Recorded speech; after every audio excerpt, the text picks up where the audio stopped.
Well, it's been a while. Well, let me make sure. Audio. Yo. It's been a while. I You can stay. Cool. I haven't been doing too much. Well, technically, I've been doing a lot with the car. And I could have recorded this whole time. Most of it's just break-in miles. I did hit the 3,000 mile break-in. You know. And I think I'm probably skipping ahead from what we talked about and what I've last left off in the last video because it's been a long time. Um, but with life, work, and stuff like that, I just didn't keep up with it. But I figure the point I'm at now would be a great starting point to start back up making some videos because I definitely have a lot more content I can fill it with now, and I think I'm hitting some things that aren't too talked about in the video world, YouTube and things like that. And although they're talked about in the forums and different places that you might have access to, I mean, most of my answers I found like in HP Academy or in Link ECU forums. But yeah, let's get started on. So here's a car. Everything's fine. It's somewhat apart right now. Right now I'm dealing with some fueling issues. Fuel pressure regulator, fuel coming in, ethanol sensor. Actually,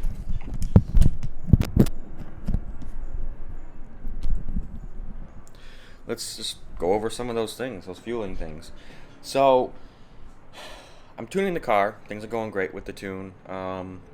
Most of the stuff's dialed in as far as that goes. I can pretty much run 20 pounds of boost without much issue. But I'm currently at the point where I'm hitting my injector duty cycle is getting to 100%. Now that's the interesting portion of things because I have 1300 cc injectors, and according to all the information online, these injectors should be good till around 500, we'll say 450 to 550 horsepower, give or take whatever situation you have in your car. And in my opinion, that 20 pounds of boost at only like 10 degrees of timing, ramping up to like 16 degrees of timing, I don't think I should be hitting 500 horsepower. It's just, I don't think I'm at that point with 20 pounds of boost. So either I thought something's wrong with my tune, or there was something going on with the with like the fuel pressure regulator, maybe, or something else like the fuel pumps, right? So recently I did switch out from I think it's a standard 340 liter per hour. This one's just a branded RCM, Roger Clark Motorsports pump. Most pumps you see at 340 here are pretty standard, AAM and all the rest of the companies who make one, Deutsch Works or however you say that. I dropped in a Walbro 450 just to make sure I had enough pressure going up to this next level of power. So I've done a few different things, but right now I'm having some issues with the duty cycle capping out, and my the fuel pressure, which I'll try and insert a picture real quick of what I'm talking about so you can see it. The fuel pressure seems to fluctuate or oscillate a little bit, starting to hit peak area, and then during the higher RPM wide open throttle full power runs, it starts to fluctuate a little bit. And we're talking, if I set my base PSI to 50, it'll go down to 43, up to 52, down to 44, and stuff like that. It's not quite as steady from what I'm understanding it's supposed to be. So that's where I'm kind of sitting right now. I did hit yesterday when I went out, which is kind of scared me a little bit because it was more than I expected. But I am trying to figure out how to use the Link ECU's version of the boost control for closed loop. It's kind of messing with me right now with the external wastegate. When I start to use it and give it its abilities, the PID to control things, the wastegate makes this ungodly noise. Just, it's like putting a tin can in your dryer, dude, and it just like on full 1,000 RPM speed, or throwing something in your turbo when it's spinned up. It just makes this crazy flapping, just vibrating noise throughout the whole car. So it's just something to do with the boost controller trying to control things, and I don't have the settings correct, but whatever. So I hit 29 pounds of boost. 29 pounds of boost. It's a lot. I wasn't ready for that, and it hit it, and the car is fine. Obviously, the car can take it. And funny enough, when it hit 29 pounds of boost, everything worked with the fueling. The fueling bumped up the 30 degrees it's supposed to. Um, 30 psi it's supposed to, for the fuel pressure. And I think I was at 80-ish psi, which is correct. And I was only at like 85 or 86 maybe percent duty cycle. So the one time I hoped it worked, it actually did work. But I hit 29 pounds of boost, and the car was rowdy. It was nuts for me. This is new to me. Some of you guys may have experienced this, but I haven't. So yeah, back to the fueling stuff. Let me explain what my plan is real quick. So here's a few things that I've kind of wanted to try and figure out. This tracking thing. Yes, cancel tracking. Okay, so you have your fuel lines coming in. I know this is a mess of Subaru hoses, so it's going to be hard to understand, but I'll try to point them out correctly. There's 3 hoses coming in from the rear. This top one, this middle rubber hose, and these 2 AN hoses and this rubber hose. This bottom AN hose basically snakes down here and goes in to this hose right here, which has the fuel pressure sensor. It then goes through the rail to the front, goes straight across here, and then returns. And the return is this guy here. So the return goes into the side. Fuel pressure regulator does its thing, sends the return fuel up into the ethanol sensor. That's why I'm not too worried about the 90 degree, because it's on the return. Goes to the ethanol sensor, and the yellow one is the return. So that's what we call a series setup, where some people run the parallels, which I think I talked about, where you're basically put a Y and you're feeding the rails together. Everybody says Subaru designed it to be in series. They tried parallels, seemed to not work too well, I guess, or something like that, but to keep it in series. So I have. I'm not sure it's a problem right now. So because of that, I might be having some kind of oscillation within the fuel itself. The pressure is oscillating. So people were saying, well, if you get rid of your fuel dampener, you have to make sure you have some rubber hoses in this system so that they can expand and take in some of those pulses. Well, I really don't have too many rubber hoses now that I actually think about it. I guess if you count this little 2 inches right there, it's about the only rubber hose I have feeding this whole system. So there's that. So the next thing is I needed to get off the fuel filter. Now, I'm going to get flamed for this and yelled at this, but as you do your research, you'll learn. In the tank, in the fuel filter, in the tank, there's the fuel filter, the fuel pump going to the fuel filter. I'm still using the stock Subaru OEM fuel filter. And the reason why that's bad is because that thing was not designed for ethanol.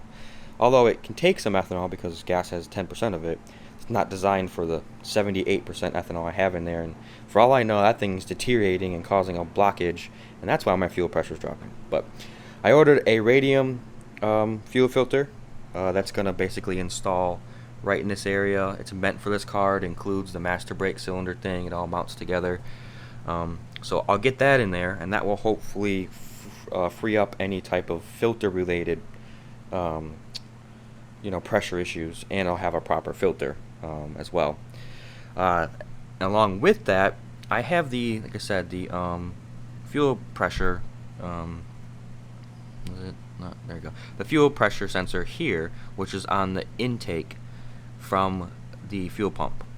So some people are stating, even Andre from HP Academy states that yes, you're going to have oscillations, and states that it depends on, every time the injectors open and close, they're going to create oscillations.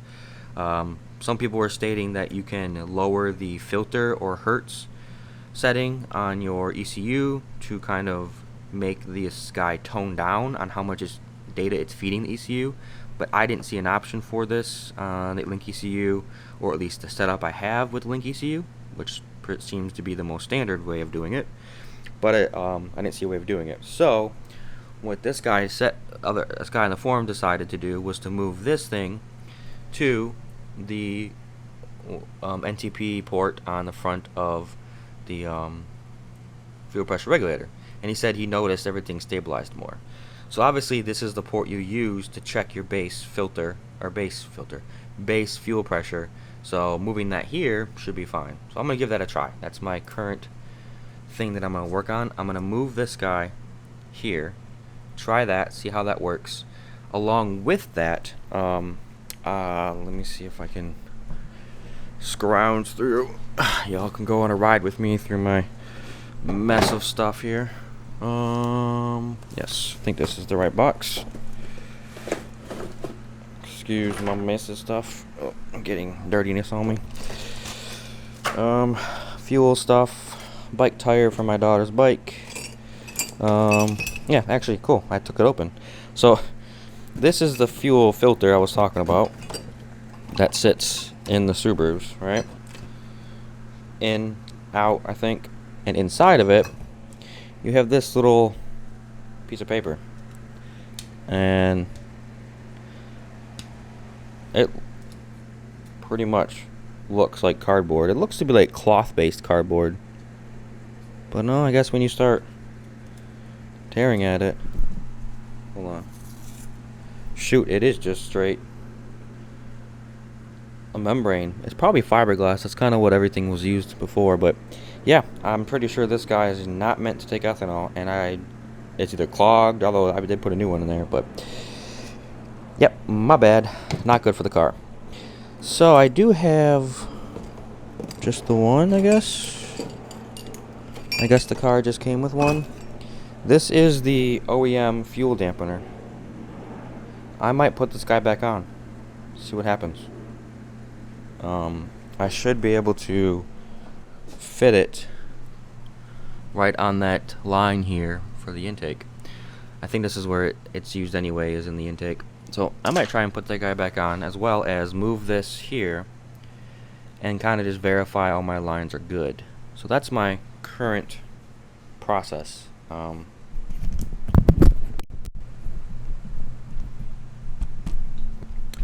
I don't know if I should switch back to this RCM fuel pump.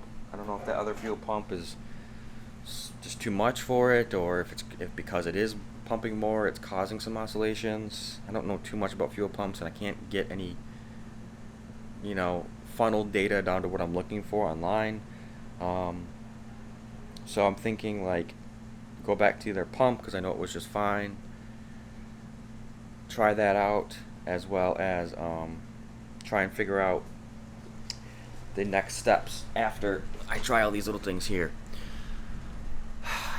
I do have the iWire. I'm drawing a blank right now. I do have the iWire hardwired fuel setup for the fuel pump, like the wiring and stuff like that, and all their upgrades for it to handle the proper voltage. So I do have that, and that's, according to their website, should be able to handle a 500 plus ish liter per hour fuel pump. So should be good. What else? I don't know. I'm kind of just talking in this video, trying to catch up on everything I've done. Tuning's been great on the side. There hasn't been too many issues with it. I've gone through a lot of different iterations and different things to try things out, and I'm trying to get myself comfortable with the understanding that I don't have to follow any specific pattern or setup that someone else did. I can do, the end result is the car is working properly, so however I get there is however I want to do it. So that's the thing I'm having to try and get myself to learn and be comfortable with this standalone, is that you can change the settings. You don't have to follow what everybody else is doing, and it's a good start, but you can do whatever you want. And that's something that I'm trying to get comfortable with and understand, that I need to make changes that the car wants and not what everybody else says you should be doing. So that gets me out of the standard parameters that are set. So I've been doing pretty good with that, as I learned. I did figure out too that with the boost, and this was a big one, the boost in the link ECU at least, when you're doing the boost target, and I'll try and put a picture up for that as well. When you're doing the boost target, the table itself is in map pressure, or absolute pressure, not gauge pressure, like your boost controller would show you, or your boost pressure gauge would show you.